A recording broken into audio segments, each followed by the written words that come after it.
John Minton. These are some of my favorite math stories. In this episode, mathematics is Elvis.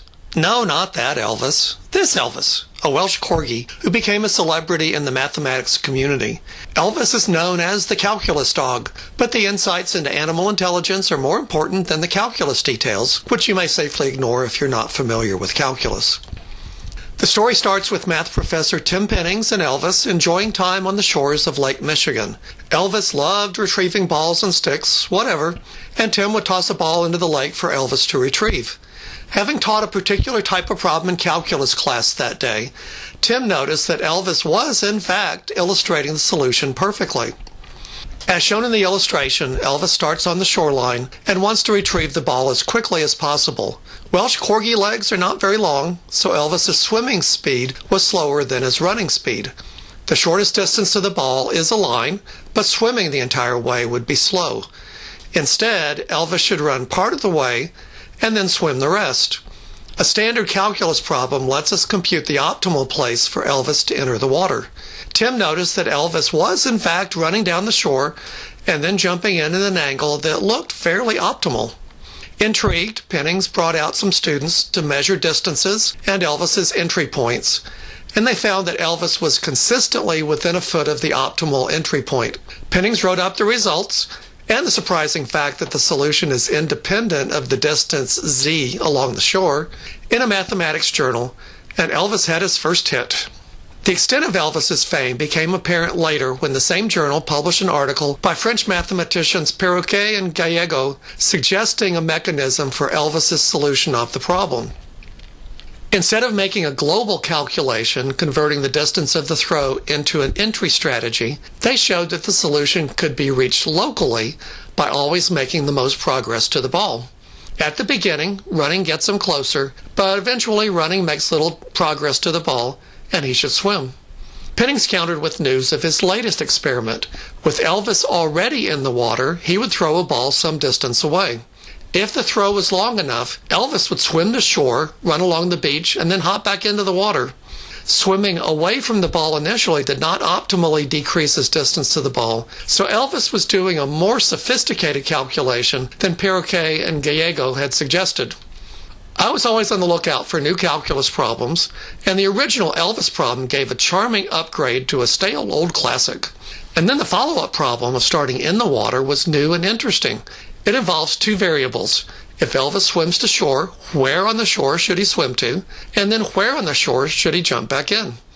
Working through the calculus problem, I found a neat connection to Snell's law in physics. On the optimal path, Elvis's angle coming out of the water equals his angle hopping back into the water. This started a hugely enjoyable series of emails between Tim and I that found other interesting facts about the problem. Well, to get to the bottom line, we computed Elvis's optimal bifurcation point. That is, Elvis has a choice. If the ball is thrown a short distance, swimming directly to the ball is optimal. If the ball is thrown a large distance, Elvis should swim to shore first. The bifurcation point is the distance at which his strategy should change, the boundary between a short distance and a long distance. So Tim and Elvis went back to Lake Michigan for another set of measurements, and Elvis did in fact bifurcate. For all throws shorter than 14 meters, he swam to the ball. For longer distances, he went to shore. Unfortunately, calculus predicted a bifurcation point of 10.5 meters, but maybe the values for Elvis's running and swimming speeds used in the calculus formula were inaccurate. The article on our work was published in the same math journal. I guess it's Elvis's journal. And another round of Elvis mania ensued, with Tim and Elvis traveling to meetings and colleges around the country to do their show. One such visit was to Roanoke College, and we found that nobody brings out the media like Elvis. A local network station came out and produced a very nice piece, and the local NPR station did likewise. Tim and Elvis did their talk in our basketball arena and was a huge success. When was the last time you got over 25% of the student body to come to an evening calculus lecture? Variations of Elvis's calculus problem continue to be published. You can spend hours, enjoyable hours, following Google hits on Elvis the Calculus Dog. Sadly, Elvis has left the building, but his legacy of fun with mathematics and animal intelligence lives on. Here's the piece that our excellent news anchor Natasha Ryan did on Elvis's visit to Roanoke College. Police in Patrick County now know what happened to a woman who disappeared in December. We'll have the details on that next on News 7 at 11. And we'll meet a dog owner who says his canine companion can do calculus. But does it add up? We'll take a look coming up after the break. Hey everybody, Travis Wells here in the News 7 Sports Office. Coming up later, the Hokies and the Huskies play a thriller at the Castle. Done by the end of this year. A dog that can do calculus, and with a name like Elvis, come on, he was born for fame. Okay, Elvis. Okay, so Elvis can run. Okay, Elvis. Are you ready? And spin like a hula hoop. And he can certainly speak, but the ultimate question, what do you think? Can you do calculus? No. I don't know. Probably better than I can, like, just thinking. What do we think? Absolutely. Yeah, I'd like to see him demonstrate it. Here you go. Okay. Good job, buddy. I mean, throwing a ball is a parabola, so there's calculus. You find the area underneath. I'm sure he can, if you throw the ball, he knows exactly where to go to. Is that true, Elvis? Elvis's owner sniffed out his dog's ability while playing fetch at the beach.